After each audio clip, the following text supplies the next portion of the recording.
Assalamu alaikum wa rahmatullah. Yebiyankoɓe Ayaw Piindi TV ɗo gonɗon eno gonirɗon on calminama on juurama en calmini dendagal yebiyankoɓe meɗen nder leydi hay caggal leydi en goppani hay goto caggal ɗum ko bismade on e yewtere men Paamen Pamminen Pamminen yewtere nde rédaction Piindi Média addani on tawi kala yontere eɗen garda hen e terɗe rédaction o hono no mbirunoɗen ni tawa kadi eɗen gadda toɓɓe ɗe ganduɗa ko toɓɓe payodinɗe e jowitiɗe e actualité leydi men Sénégal ina ɗo wona on ɗum debbo mo Diarra Jammule Halimata Dia kono kadi e kala e saaha ma en gardu hen e terɗe rédaction hono no mbirum ni tan hande kadi en gardi e Elhaja Bassar mo ganduɗa kañumne machallah hande waɗi toɓɓere men walla mbiyen hande waɗi yewtere men tataɓire kono ɗe jewte tati foof o tawtorama ɗum kono kadi eɗen gondi hen e miñi men sehil men Salamata Amadou Dia mo ganduɗa kañumne hay goto watta ɗum présenté e Piindi Média ɗum noon en calmini bandiraɓeɓe kadi en jetti Allah kadi en jetti Allah en juule nelaɗo Allah sallllahu alayhi wa sallam en jetti jignaɓeɓe en jetti Allah no feewi e hokkude en kadi fartange e tawtorede hande ndeɗo yewtere ɗum noon ko adi foof en calmodirtu e Elhaja Bassar Elhaj mi salminima mi salmitima Hajja Halimata Dia kadi en jetti Allah en juule Rasul sallallahu alaihi wasallam en calmini dendagal yeeɗiyankoɓe men en calmini bandiraɗo debbo no mbiɗani e woni Salamata Dia Salamata Amadou mo gandanɗa hoore ma aussi vraiment e goto watta ɗum présenté donc enen ñaago Allah subhanahu wa taala noon yo rokku en fartange kala ko mbawɗen yiwtude émission bandiraɓe mbawa nande faama noon bandiraɓe mbawa nande paama nde tawno mbiɗen ko paamen sen gayni kadi pamminen bandiraɓe no hanniri ni Salamata Amadou mi salminima mi salmitimama Halimatu Dia mi salmini Elhaji Bassar kono noon kadi calminirtumi dendagal liggotoɓe ɗo e Piindi Média caggal ne jettuɗen noon Allah subhanahu wa taala julɗen nelaɗo makko sallallah alayhi wa sallam en calmini dendagal yeeɓiyankoɓe Piindi TV noon Salamata Amadou kanko ko hande woni lawol makko gadanol ko omo ara yewtere Paamen Pamminen kono haɗata kadi mo artu hen kadi laabi limtinɗi nde tawno kanko ne koye nder rédaction he o jeeya ko adi foof en garantu e bandiraɓe ko gadduɗen ko hande hono no gowɗen ɗum waɗirde ni toɓɓere men adinde hande ko ñawore nde ganduɗa ko yowiti koye ittegol Ousmane Sonko e doggol sumgoji leydi Sénégal sikki ala en foof en jii hanki e tribunal grande instance de Dakar yamiri wonde yo watte e ɗiɗo e ngol ɗon doggol sumgoji leydi men Sénégal ko wona ɗum ma en paw hen kadi ko ganduɗa ine haaleɗo e oɗo dumunno foof kadi ine jeeya kadi eko yardete ataye e nder actualité woni holɗum woni scandale diamant mo ganduɗa maître Moussa Diop suuti hen konnguɗi tawi o joopi hen koye hoorejo leydi ndi e on mo ganduɗa kañum woni Aly Ngouille Ndiaye kono kadi e Mimran mo ganduɗa kañumne ko homme d'affaires mawɗo e nder leydi Sénégal tawi ɗeɗon gueɗe kadi ko gueɗe jardaɗe ata e leydi men ko wona ɗum ma en paw hen toɓɓere 1.6 milliard e kalis CFA ɗi ganduɗa ko FMI totti ɗum ɓen ɓe ganduɗa kamen goni laamu leydi Sénégal sababude golle mumen mantiniɗe to banggue politique économique mumen kono kadi e budgétaire woni ko yowiti e golle mabɓe to banggue faggudu ha kadi e boñuji ko wona ɗum ma en paw hen kadi élection centrale syndicale tawi ɗum kadi ina jeeya e ko ɓuuri tengtude e ndeɗo yontere e nder leydi men Sénégal ɗe toɓɓe kala ma en pir ɗum pacciren kono kadi ma won ko pamminɗen hen bandiraɓe to banggue ko pamɗen e famamuyo koye meɗen ko adi foof Elhaja Bassar ko an gadortomi hande o hanki mbiyen on mo ganduɗa kañum woni Ousmane Sonko ina wayno ɓen ɓe ganduɗa kamen goni justice leydi ndi walla lawol leydi ndi tugnade e grande instance de Dakar waɗi yamirore yo watte e doggol sumgoji leydi Sénégal caggal oɗo dumunno foof koɓe gonno e yangartaji to banggue lawol hol yiyandema hen an ko adi foof eyyi Halimata Allah jarama aɗa andi min puɗɗirtum tan ki wiide Allah jarama justice leydi men Sénégal sababude ñigorɗi keewino hen wonde ɓe leldi ko ajjude noɓe leldi ko sawde ɓe leldaki ajjude kono mbiɗa sikki lawol ko lawol adana ñaawo kañum anda samba walla maddem andi tan ko lawol te kala do ñaawi tugnuto ke fewuji tugnu sak mukk e ko gandanɗa hoore ma ko min mi arami daromi haal ala tumto ke gueɗɗe ganduɗa hoore ma ɗum ɗo beelo ko ni foti yarude walla wona ni foti yarude kamɓe kala keɓe gaddanma tan tawa ko non foti yarude ɗum waɗi en d' abord en jettat justice leydi sénégal no feewi sababuji keɓe mbaɗi ko ene wawi taw hewɓe wonɓe padani ɗum won sikkannoɓe ɗum ɗon wawa wonde hankkadi ɓawi tan kanko waɗama raye e liste uji ɗi alay saago ɓe ɗumine mais holtoɓe tubnino ha waɗa raye e liste uji ko toon fonno ƴeewiyede joni noon donc justice meɗen kañum hucciti en wona ngol ɗo woni lawol garnigol par ce que lawol garnigol ngol ko Ziguinchor wonno o rokka pol ngol ɗo kadi arti kadi o rokkitan pol firtikoma taw kamɓe ñawoɓeɓe ene wawi ni sa ƴeewi au fond a tawat kamɓe kamɓe ɗiɗi ñawɓe ɗiɗi foof hayen goto joddake goɗɗo mais ko goto maɓɓe foof ƴeewi ko haqqi haqqille muɗum haqqi gandal muɗum haqqi ko texte uji mbi ɗum yo wat haqqi ko sarɗiji leydi ɗi mbi ko mbi ɗum ko hen tugni ha wawa tottide Ousmane Sonko ko ganduɗa hono ko ɗum woni haqqi muɗum donc o ruttinama e liste uji ɗin ɗon min kam jaggimi ko hunde wande fayida ala hay caɗele par ce que ko sénégalais comme tous les sénégalais so tawi noon wonko gandanɗa hoore ma ko ɗum ɗo ko banande mawde o watmo hakkine jaranmo inde nde waɗe raye e liste uji e on saw ɗumne par ce que enen mbawi jaggude gueɗel gotel woni ha hande Ousmane Sonko presque ala ñawode nde ganduɗa hoore ma fayoyima e dow makko fonde wawde bonnandemo kayitaji makko ha komo waɗe retiré e fichier ha mo waɗe e retiré o itte ha laaɓa e ko ganduɗa ko kañum woni doggol ngol hono no hunde yarune ni peut être ko politique woni ɗon walla kadi gueɗe goɗɗe nana coomi hen taw ko gueɗe ɗe paamaka ɗen mbawa famde hen saahaji ko mbiyami ko Salamata Amadou Dia anne hol yiyande ma e oɗo fannu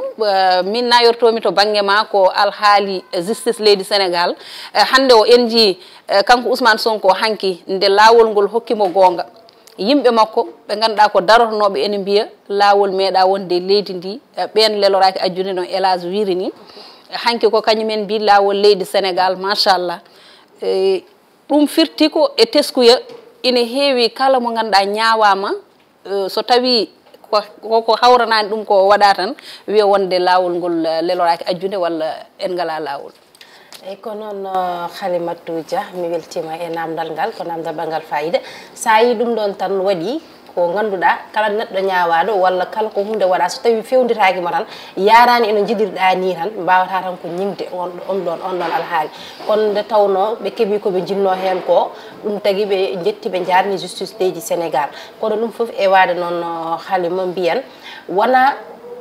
koɓe ñawra ko ñawa are mabɓe ko to banggue mabɓe wonani ɓe gartam ko ɓe jettiri ɗum justice leydi Sénégal waɗiri ɗum walla ala honon Abbas wi ni tan sa yi ñawore leydi Sénégal ƴettini on ɗon alhaali itte watti inde makko e doggol sumgoji ɗi henna fawake avocat uji ɗiɗe pour ha daña hen weltare mumen walla ha jetta lawol leydi Sénégal ala wonɗo tugna wonko ɓe ƴeewi wonko ɗo rewida saabu ɗo rewa ɗo sa ƴeewi juuti ha yetti hande ɗo yetti ɗo hen wadde wonko ɗo tugna ɗo tiiɗi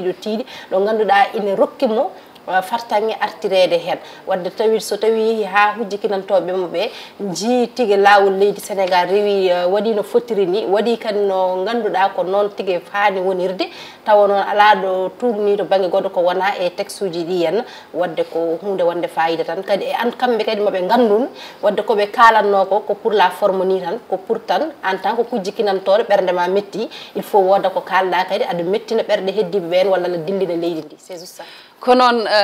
Salamata Amadou ko wiide tan ɓeydude hen seeɗa wonde ne wona to banggue lundiɓe ɓe tan saabu so tawi a ƴeewi hay to banggue ɓen ɓe ganduɗa kamen goni laamu ngu nde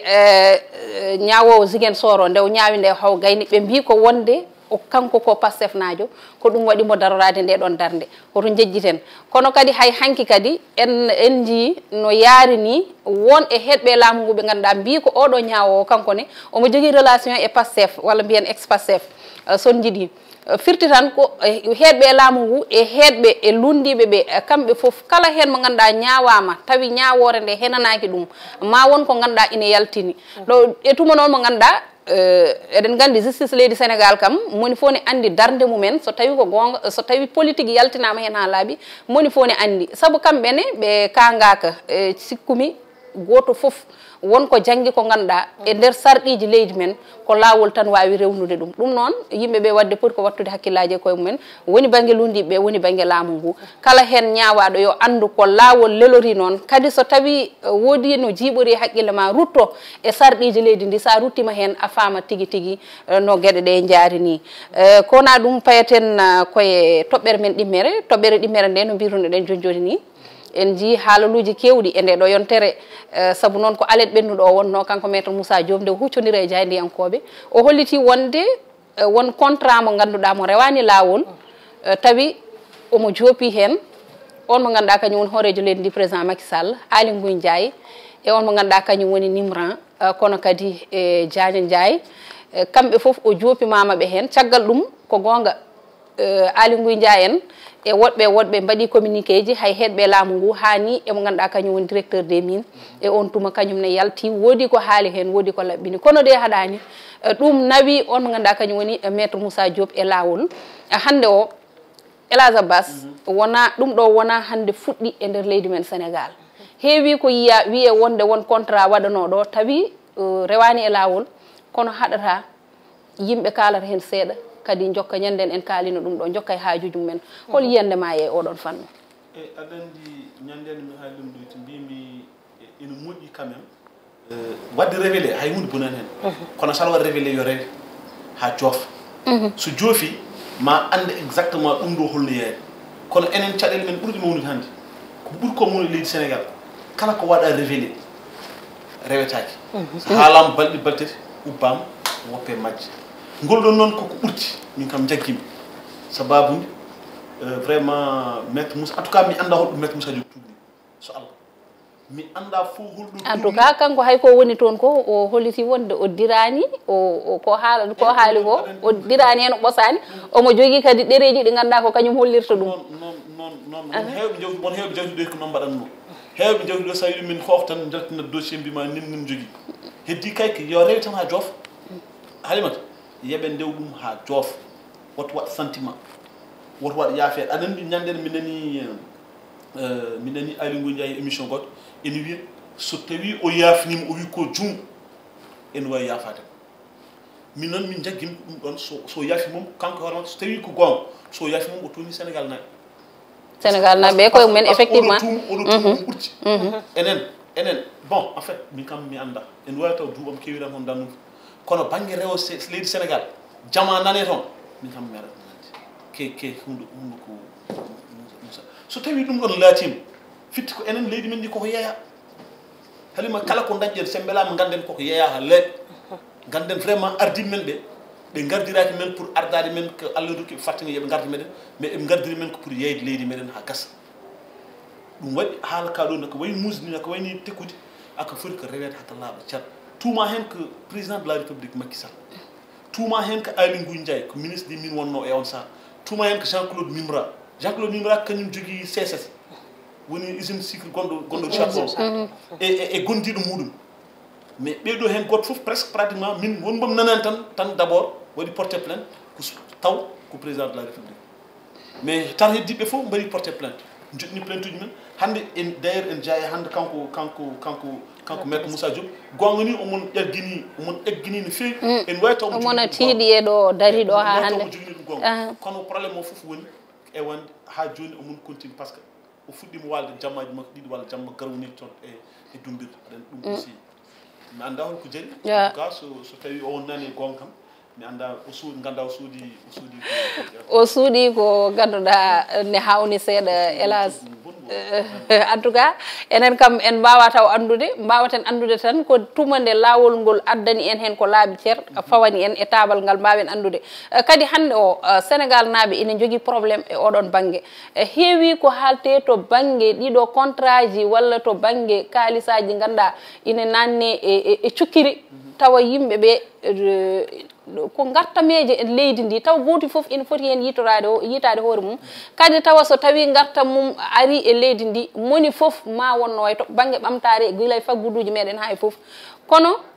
hunde ina haale ha ɓooya yaha ha nawe e laawol kono ɗum fof waɗi noon hatta kadi wontat ko leydu lelindu yimɓe donka andude holno ɗum ɗo wayi wontat ko reedu lelindu kam ko pulaar woni ɗo e hélas en tout cas Salamata Amadou annene oɗo fannu en ji ina heewi ko haala e leydi ndi caggal ɗum hankadi hay goto andata holno yaari ete kamɓe e nder koye mabɓe ko kamɓe koye mabɓe tumodirta saabu sa ƴeewi kanko maître Moussa Diop beele nde o woni nde e laamu ngu beele kaɗo haala mo haalanno ɗum est ce que kadi nden nde woni hen nde o tinano ɗum gila nden ha hande omono jooɗi o haalani holno jiiruɗa ɗum eyo alima meme ɗuure nde ɗo mbiɗa ndo woni hen nde beele o tinano ɗum walla nden o haalani ɗum alima en tant que avocat maître Moussa Diop ganduɗo tigui ko texte uji Sénégal mbi ganduɗo tigui holko wawi fawede e neɗɗo tumɗo ko ganduɗa ɗo tumɗa ɗo ko wawi tawde ɗum hen ko wawi tawde ɗum hen koye ko nandi hen ganduɗo ɗum ɗon foof so jooɗima ha yaltini ko wayni ko ganduɗa wona hunde tokosere ko hunde mawde ko memi hoorejo leydi aɗa andi ɗum ɗon min mbimi yiyandam rawat ko wi o dirtara o ɓosara en ko tawat ko mo jooɗi hen ɗo tiiɗi ko heddi ko kanko gila ndo duuɓi 5 famɗani ne heewi tawi kay duuɓi 5 gila nden ha joni affaire jamane waɗi exploité e Sénégal o yaltani o haali gila nden kadi gila ndo waɗa ndo umme parti pouvoir e juste ɗen balɗe o haalani ko way noon o jooɗo ha oɗo instant période mo yimɓe gone hebluji sumgoji hooreji leydi o yalta o haala ko wayni e en tant kadi ko biɗo ko candidat e ɗin ɗon sumgoji halima wonko ganduɗa nana ɓawle kosam ɗam ko yiitaka walla ko suutaka werla walla ko liggiraka ko ɓawli hen a hayni wondiɓe makko ɓe par ce que ɓe ɓoyanko e mbinat mba préparé pour déposer ɗum ɗon koni caution mabɓe mais gondiɗo goto e gondiɓe makko ɓe holliti wonde kamɓe ɓe kooli maître Moussa Diop ɓe kooli haqqille maître Moussa Diop e mbimi noon so tawi hoolare nde eggani en tout cas maître Moussa Diop hay ko en mawni en mawni ha yetti nokku ganɗonma so laaɓani en wawi janggue jaam aussi dañi goɗɗum eyyi joni ko heddi yettima lawol ina yiiɗa ɗum ɗo wona kamɓe tan wona laamu ngu wona maître Moussa Diop ɗum ko ɓesgu Sénégal fof laɓɓinanene ɓesgu Sénégal fof janguɗo emo janggani kumpiriɗo emo humpita ganduɗo emo anda fof foti laɓɓinanede gandinane tigui holko woni nder beele on so on ɗum ɗo contrat ne woodi walla woodani so tawi omo woodi ko nanni e ko yaltini fof ne foti andede saabu ko sitaɗo ko sikki ko 4 personnes te ko foti ni en ko ganduɗa ko leydi jeeyi so 4 personnes tan kalama hen wadde ɓen hande duuɓi joyɗi holko ɓe dañi hen walla holko ɓe keeɓi hen beele andi kam maître Moussa Diop aɗa yomo jogui des preuves tiiɗɗi kollidɗi ko haali ko gonga mbeɗa sikki wadde yonti o yaltina ɗin ɗon preuve aji o fawa ɗum e table ɗumen ko heddi ko laawol leydi Sénégal ne ina yiɗande rewinto ɗum kaɗo haal rewinto ha asa ha luggiɗa ha ƴeewa beele ɗum ɗo ne woodi walla wuuɗaɗani komi anda fof kam alima ko foti no duuɓi 5 exploitation jamanu waɗe e Sénégal koɓe wawi suuɗade koɓe wawɓe suuɗade en tout cas ina heewi ina heewi kam so tawi e tuma mo jomum woni e laamu ngu ina gasa taw ko gondigal ngal waɗata noon walla kadi tawa jomum mataw kañum ne wasata wonko muuɗata hen ɗum foof ina ɗon mataw ko ɗum haɗata ɗum haalde kono kam ne heewi kala nde jomum yaltini ɗum ɗo tawata ko yalti e laamu ngu walla tawata ko kamɓe mo wonduno o serte mum nde fuɗɗa haalde kaɗo haala mbaka ni ɗum ɗon woni caɗele hande les hommes politiques ɓuri ko hen heede caman jene que pour caɗele men intérêt men personnel tant que intérêt men personnel ene yaha fof ko nickel so tawi intérêt personnel o sokima tan noon hankkadi mbiya aɗa ubbita ko herƴi hen kono kadi alima sa ƴeewi e oɗo saaha mo ganduɗa koye sumgoji fayat e biɗo ko candidat so yaltini ko wayni ha lawol fawe mum juuɗe nana déjà garde à vue hande omo foti huccodirde e ñawowo holko heɓori faddemo hen ko wawi hen wonde fof ma résultat ɗi jaltoɗoyi e wedde so tawi a ƴeewi e biɗo candidat e oɗo saaha mo ganduɗa so omo andir kelle so yaltini ko wayni ma wonko tigui ko ɗum laƴƴanimo e candidature makko so tawi kay ñawore fama e dow makko ɗonne kadi est ce que ala ko woni hakkude makko walla mbiyen hakkude candidature makko e laamu leydi Sénégal mbiyen genre par ce que est ce que wana complot e wiide yogoy analyste uji no kaldirte ni en beele wana woni koy wallude kanko ne parti au pouvoir parce que eɓe mbiya toujours neɗɗo ɓaleejo kam kañum ɓuuri wawde ƴeewat tan ne wawi funtu neɗɗo ɓaleejo bandu tawa onon ɗiɗo oɗon pamodir to lesto to dow to militant ji mon ne donki famodirde mon fof nanguire no goɗɗo taw onon au fond ya quelque chose taw wonko cuuɗo toon da waɗi kale gagnant hakkude mon on tan sare soir toɓɓere ma nde nen juus kono noon won wiiɓe e wonde kanko mbela est ce que o timmini parrainage mo est ce que o timmini est ce que mon jogui caution makko mon waɗɗum e poche ɗeɗo gueɗe ɗi fof so ala ɗum pour o yalta hen huccite militant makko ɗumin wara o créé scandale aɗa andi won wiiɓe ko pour se victimiser ɗum waɗi o haali ɗiɗo haalluji en tout cas haalluji ne keewi ko ɗum haaɗi mbo nawde caution makko e ko nandi hen haalluji ne keewi to banggue Moussa Diop haqqille makko wax dëgg yalla foti hen nadde on to banggue makko e ɓena kaala to banggue laamu ngu nana haala woɗɓe nana kaala kono tan kam enen ɓiɓɓe leydi ndi mbawɗen wiide ko hande ko fawi ɗo ko e to banggue milliard uji ɗi ganduɗa haalama ɗo en jii covid 19 nanɗo mi serata e haalde ɗum ha hande hay goto lirñitani ko woni nder milliard uji armement ɗi kalama ɗo hennen fodde 45 milliard goɗɗum nanɗo fawdiri ko ɓoyani ko tan contrat gré à gré ñanden en kaali ɗum ɗo ɗum ɗon foof nana fawdiri ɗo soɓe kaali ɗum ɗo ha ɓooyi ɓe dippa ha ɓooya kadi ɓe paata kadi ɓe jaltina kadi milliard uji goɗɗi kadi e contrat ji goɗɗi ɗi ganduɗa ndewani lawol kadi yimɓe goppa ko hiɗɗi ko kadi paye ko hesɗi ko so tawi ko gonga Sénégal naɓe tampi te kadi Sénégal ko wiyete ko nanɗo enen so tawi tan ko gonga so tawi ko Allah eɗen poti ɓamtade sabu to banggue ressource naturelle eɗen jogui ɗo ha heewi ko ganduɗa ina wawa ɓamtude leydi men Sénégal ɗum noon mataw ko noon tan yo Allah faabo kono ɗumen payata e toɓɓere men tataɓere ko 1,6 milliard ɗi ganduɗa ɗi FMI walliti ɗum Sénégal tawi ɗum ɗon ko yiyande mabɓe to banggue laamu ngu darde mumen e ko faati e politique mumen to banggue économique to banggue budgétaire woni banggue faggudu e banggue boñuji ɗum ɗon foof ɓe jii laamu ngu no darori hen ɓe jonni golle laamu ngu e ɗeɗo golle ɗe ganduɗa darima hen no hanniri ni kono kadi ha e changement climatique foof kamɓe FMI ɓe gadi wiide ko eɓe jonni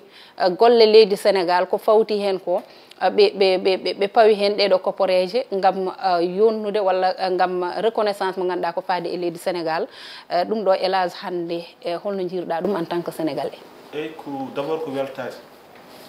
par ce que enen gandi hande leydi men Sénégal ko au moins par ce que FMI woni fonds monétaire international so tawi ɓe jii haaɓe mbaɗa alloué kino tolno e 1,6 milliard taw ko ganduɗa hoorema eɓe totta ɗum leydi Sénégal pour ina wallitoro sababude haqqi no wayi waw rende économie mum no wayi wawde manam yencinde ngaalu leydi ndi ha peut être gueɗe kewɗe mbawi ɗuminde mais également aussi pour belma haare nde ganduɗa hoorema président de la république en haɓata ɗum à chaque fois enen fof en jii ɗum kala ko fate climat enen gandi président de la république en daari hen darde ɗum ɗo walla état sénégal en daari hen darde jaati ɗum so tawi vraiment dañama min jagganmi ko hunde mawde ko ndam vraiment wonande ɓesgu Sénégal naɓe surtout effet reconnaissance mo ganduɗa hoorema aussi gollal ngal ene waɗi fayde par ce que gollal so waɗani fayde so faydinen tan institution ngaji mbayɗi wondani yete en général ɓe ndumtotamo par ce que ɓe kollataka étude kalis on ɗon ɓe tottuma par ce que sa tottama ɗum ɓe mbiyata e wonde a rewnata ɗum ɗo foti ɗo rewde malgré noon ñiŋoje gonɗe hen ɗe sa foof ñiŋoje kam nene leydi men ɗi joni tan enen kala haala mi ɗon jiɗomi arandema ɗum ɗon enen ko FMI yi ko beele Sénégal naɓe ɓe jii ɗum e aɗandi Sénégal naaɓe kam fof e mbawda yiide ɗum ay Sénégal hande Sénégalais kala Sénégalais mo jagguɗa ko entraîneur kala matière mo garɗa sa addi tan kanko ɓurma ɗon andude aɗandi moƴƴatno ko ɓeɗo ganda hunde ɓeɗo taw ɗuminen kono kala matière mo gadduɗa ɗumne laaɓi fannu mo ganduɗa foof de hay seɗen jouoɗo football finde mum tan ko hankkadi yimɓe fof ko entraîneur uji hay salamata mo anda haydara e joftal ɓaali ɗum ɗon ɓe mbiyatmaka e wonde sindu ko oɗo gaddunoɗa oɗo ɓuuri wawde ayi alors que pourtant an gaddaɗo ɗon an mbaɗɗa tan ko fodde ilma donc pour ɗon jiɗi wi tan que c'est vrai kalis enen ɗoyti aɗen ñande ɗum ha ɗum ɗo mbimami Sénégal naɓe gandi tan que so tottima kono contrôle de nde ko tottuma ko toon woni caɗele ɗe ne hayno sa en wawi taw peut être que fotɓe wadde contrôlé ko onon ñamdata so tawi ko onon ñamdata noon an ponno wad contrôler ad ñam hen a watta contrôler ko non en tout cas de do corporate bangi windude ha yot bangi windude projet ha yot windude projet ha ngar Sénégal nanti fewlude non don di won caɗele ɗon woni caɗele kono kadi gartam ɗam kadi to banggue yitade hen koye mum e ko nandi hen beele ɗon ne Salamata wona caɗele alima caɗele ala ɗo ngala hen kono aliou min d' abord gaddotomi artude ko e temedere capanɗe jeegom milliard mo ganduɗa FMI fodani ɗum en mbiyata timbiren ko fodani ɗum leydi Sénégal ɗo e mayirɗe hitande nde saabu on haalis suwata o arede kono sa ƴeewi ɓe mbima ko ɓe cifodiri e laamu leydi Sénégal un accord de principe on accord de principe jusqu'à présent a haalnaka ko holon accord holkoɓe nanodiri ha ɗum ɗon tonga par ce que kadi won charte uji ɗiɓe pawno pour laamu leydi Sénégal ɗoftaki ɗin charte uji te ɓe nanodiri e on accord de principe ha on ɗon accord ɓe nanodirama e ballal 166 milliards accord de principe o ha joni société walla mbiyen rendo ngo anda on accord ɓayyinaka koɓe nanodiri koɓe tongodiri ɗum ɓayyinaka walla so tawi ɓayyinama wadde yimɓeɓe ganda kono ɗo 166 milliards ɗi koto banggue reconnaissance mabɓe ko adi fof ɓe jonnu jencude Sénégal to banggue boñuji ɗi e to banggue faggudu ko refti hen ko ɓe jaltini ɗum ɗon mbiyete mais alima sa ƴeewi ɗum ko ɗum koɓe kaali mais ko woni au fond ko woni e nder bundi on accord haalaka ɓayyinaka ɗum ko dow tan woni ɗo kono ko ƴewata ɗoɓe kaali ɗo sa ƴeewi wonde Sénégal to banggue faggudu mum économie mum sa ƴeewi ɗon ɗum ko pour la forme saabu sa ƴeewi to banggue économie Sénégal an ɓuuri andude Halima hande hay saɗa waɗi avancé ine heddi saabu sa ƴeewi par rapport e duuɓi ɓennude ɗi hande gurdam leydi Sénégal mbiyen ɓuuri musde eko yawri ko wadde kay so tawi ɗon en mbaɗi avancé eɗen ponno hen ɓesgu ngu ne fonno yiide gartam e avancement faggudu leydi Sénégal puisque ɓesgu ngu yiyani avancement e on faggudu ko wonɓe garata jiiya ɗum ɗo ɗum noon sa resta sa ƴeewi e yeeru tan to banggue guerte ɗe hande caɗele to banggue kala kana ñaame foof koko ɓeydi an ɗam noon gurdam no wayi musde kadi ko dañate ko hande dañal ngal yarani noon so wiyama eɗen ɓeydi ɗon eɗen golle laamu golle ɗe jaariri noon ne machallah ha aɗa daña ɗe balle ɗum ɗon alima mbeɗa sikki wonko ganduɗa ɓesgu ngu andinaka wonko ɓesgu ngu andinaka pour famde aussi ko ɗum haaji ko crise internationale a crise internationale so ari waɗata impacté ko aduna o fof ko yimɓe fof tinat musiki hande sa ƴeewi ɓeydugol prix ko wona Sénégal tan Sénégal en jeeya e presque ɓurnoɓe vraiment tambade ko jogui ko ha mbawa wallude ɓesguji men ha mbawa yewtide ɗum ɗon en jeeya hen par ce que par rapport e won certaine leyɗele hande sa yaan toon tawta jomumen en gullu gulel ganduɗa hoore maɗi ala ɗumin ɗum te or que Sénégal waɗi maîtriser ganduɗa hoore mum budget ji muɗum ha vraiment hayso ɓeydim taw ɓeydugol ngol wayta noon c'est vrai noon ɓeydugol ngol kam koko woodi par ce que enen ganduɗen ɗo e Sénégal tan ko ɓeydim ala ustima malgré noon malgré sahaji nana état waɗa effort wi e wonde usti prix nangam usti nangam mais wattake appliqué ayan tout récemment président de la République o rokki ministre des commerces o rokki ɗum hon foti mawon temedere auto pour yo agent ji ɗi mbawa tellade e jeeje ɗe mbawa tellade e ɗum ɗo ji beela mbaɗa contrôler les prix mais ala changement a wawa ay logement ji location lois uji gonnoɗi ɗoyti ha hande jomumen nan goye parce que haydara yahani hen a waɗaka respecté hormaka no wirano ni hormaki no laamu ngu en tout cas 166 milliards ɗi ɗon aɗa poti ƴeewede hol sababu to ko holno nodi gardi biɗɗal ɓen yiɗi andude nodi gardi sala a haalnama nodi gardi te aussi ce 166 milliards ɗi ɗon holtoɗi payi holko ɗi mbawi walla holɗoɗi cofranta cukkata jolɗe Sénégal holko ɗi mbawi ɓeydude e gonka leydi Sénégal e hol rewintoɓe on ɗon haalis walla hol on haalis hoto nannete to banggue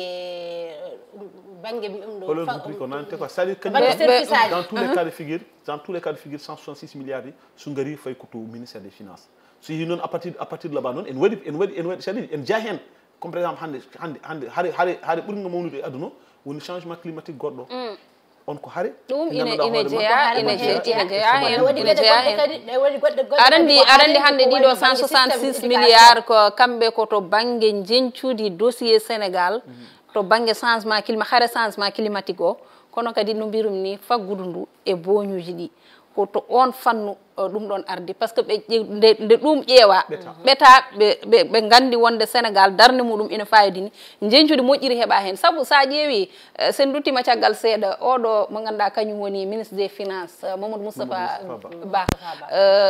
ko ɓooyaani ko caggal nde député ji ɗi ngayni ko pléniére uji mumen en jii vote uji budget ji maɓɓe ɗi en jii hoorejo leydi ndi hoore muɗum yonni golle makko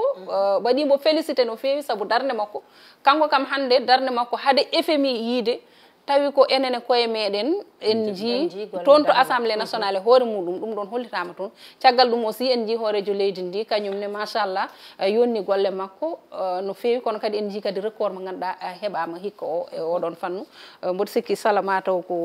o toon banggue yiiɗi yo laaɓ mi anda noon so tawi élage ne wawi laɓɓinandema ɗum boño ko woni hen koye ɗum ɓennen payene toɓɓere men wattidinde saabu Djiby Dieng en lennanama waɗemi signalé payeten koye élection centrale syndicale Salamata Amadou ɗum ɗon woni ko ganduɗa kadi e nde ɗo yontere yardama ata no feewi ɗiɗon élection ngaji ɗi ganduɗa woodi no wayi sabu hay to banggue cuɓogol ngol ina usti no feewi yimɓe koye mumen mbayino amɓe ni yiyande ma holko jeeyi on sababu e ko noon no mbiɗani ko ɓooyani ko ɗin wuteji mbaɗi tawama kadi hikka ina usti par rapport e duuɓi ɓennuɗi par rapport e 2011 et 2017 ɓe tawi tigui koɓe dañatno ko hikka ne usti no feewi par ce que gollotoɓe garani vodde no fotiri ni hen ko heddi ko holto saɗede nde woni ha votoɓe ɓe garani wodde ko ɗum ko ganduɗa hay sa heeɗima spécialiste goto cuutuɗo hen ko gi analyse mum holliti ko liggotoɓeɓe jiyani gartam e ɓen e ɗin ɗon central uji ɓaade ɓe kamɓe ardiɓe ɓe ɓe jiyani gartam mabɓe par rapport darde poti daranade ɓe hakkude mabɓe e laamu nguyanna ko ɗum jeeyi sababu kamɓene ɓe kofi juuɗe wone mabɓe geddi jahani wotoyde saabu sa ƴeewi kamɓe ardiɓeɓe central uji ɗiɗon kamɓe keedata hakkude mabɓe e laamu ngu kamɓe poti yaade ɓe goytanoɓe pour probléme aji mabɓe ɗi ɓe keɓata e nder gollorɗe mabɓe ɗe ɓen cafaruji ɗi ko toon poti ummorade kono à chaque fois sa ƴeewi ɓe dañani hen changement ko haalaluji tan ɗi ganduɗa comme toujours ala ɗo ala ki fin ko haalaluji ɗi ganduɗa ngala safar mamin mbat ɓe mbaɗata ɓe podana mon ɗum ɗo arata ko ɗum jeeyi sababu ɓe yeehi ɓe cali votoyde kadi sa ƴeewi ko même personnage uji gonɗon changement waɗani hen te moƴƴe hunde ko à chaque fois so tawi ne waɗe soɓe gardima ngolɗo gongol ɓe changé woɗɓe mbaɗe ɗon ne ƴeeɓe kono yimɓe tan wonɓe ɗon ɓe jaɓani changéde changement waɗani ko kañumen tan wadde ko ɗum yahata ha waɗa hakkillaji liggotoɓeɓe walla fotɓe vodde ɓe ɓeɗo holko tagui à chaque fois kamɓe jiiɗi ardade sa ƴeewi est ce que wona intérêt personnel mabɓe au lieu ko intérêt général par rapport e syndicat ji ɗi par rapport e syndicat ji ɗi Salamata Amadou Elage Abbas no Salo wiri ni hande o est ce que walla mi wiya beele wona jeese jiyeteɗe ɗe ñande foof sa ƴeewi guila des années 90 ha hande enen jeese ɗe jiyeten ɗe ko ɗen tan kewɗen yiide à chaque fois e oɗo central syndical annene beele yiyande ma wonata e to banggue ɗen jeese so tawi baylanoma ma won ko nafi seeɗa walla darde mabɓe kadi ɓe ɓeydo waylude ɗum seeɗa aɗen ɗum weeɓani leydi Sénégal enen mbawɗen ko wadden mbawa ittude Sénégal wawi tan ko wadde wawa ittude sa haasi tan ha laamima gasi danaka mbatta ɗum ko galle baaba alors que fonno wonde ko gooɓe jiiɗi an ko ganduɗa ko en wawi taw min ɗuma ɗum andude laabi temedere en wawi taw min ko gandimi ko Halimata ɓuurimi ɗum andude laabi temedere kadi neɗɗo yimɓe dokkodirata chance surtout hande min ko min woni ɗo mais janggo yomi woppumi totta Halimata janggo ɓaawo janggo woppa en wawi taw min plus mo gaddata mo en wawi taw an aduna ɓuuri ɗon yaaji mais wona toon probléme o woni ko syndical uji ɗi joni koko nanna sooma politique hande kala mo jiiɗa kala central syndical mo jiiɗa jomumen ko politicien 100% alors que fonno wonde un syndicaliste fonno wonde ko neɗɗo mo ganduɗa hoorema a wuurtaka par ce que an ko yimɓe fof gonanɗa ɗon une fois tan pour muɗon syndicat moɗon ça veut dire que onon won cause mo kaɓata ɗon manam enen liggoroɓe ɗo e oɗo média enen foof enen jogui caɗ enen ko enen ɗumnen mbaɗen formé syndicat mbiyen e won min cuɓima noon Salamata ko an arto amen mais an Salamata sa artima amen min mbi ko ya heede hakkude men e administration min mbimaka e wonde so tawi a yi caɗele amen somin goytima beela min goytode wona tan a tekkata dande ma tan joga jaaha mbiya aɗa ɗuminde ala ko beele min goyto walla jaa caɗele goto amen en den caɗele minen foof min gara on se solidarise min mbima e wonde yettinana men sa yettini saframa haynu sa yettini en jahen e vitesse uji goɗɗi woni les grèves woni les manifestations ainsi de suite mais 90% hande e nos syndicats ko ɗum ɗo ɗum waɗi finalement population il paraît que famɓe ɗum fama muy on ɗon noon addani élection ngaji mbaɗi ɓe celini wotoyde ko noon hélas tongu hankadi hojomaji meɗen gasi ha laawi en tout cas ɗum ɗo ko ñawanne nde ganduɗa ko fonde safrede saabu noon kaɗo ngaamela wasde yaade suɓoyade fof ɗum ɗon ine jeeya hen jeese jeeyeteɗe hanke heccanki ɗe guila fodde duuɓi hande ko ɗen jeese ha hande goni ɗo ko wona ɗum kadi ko noɓe poti ni darorade hande o wona noon ɓe darorto koɓe poti ko moni foof ko hoore muɗum moni foof ko hooram woni ɗon en jii 1er mai ɗo ɓe mbaɗa marsuji mabɓe ɓe binda cahier de doléance ɗum ɗon foof caggal muɗum nafanno ko janggo e jaam wooda hen ko safra kono malheureusement foof tan ne hawni seeɗa ɗum noon nani tan deeƴe ɗum noon wadde ko noon tan Elage Abbas Sarr e Salamata Amadou Dia Allah jarama on jarama on beltanama no fewi kono kadi en beltanima yeeɓiyankoɓe ayawo Piindi TV en gardidi hen ha ɗo e yewtere meɗen hande Paamen Pamminen numéro 3 ɗum noon en jetti Djiby Dieng wondude Abouba to banggue caméraji to banggue noon montage jettaten ko Ali Fall en jetti dendagal yeeɓiyankoɓe meɗen kala ɗo ɓe goni eno mbawi wonirde en jetti kadi Gueno kono kadi en baynima ha saaha goɗɗo so hawri e welede Allah e toɓɓere men wonde Paamen Pamminen Allah jarama on jarama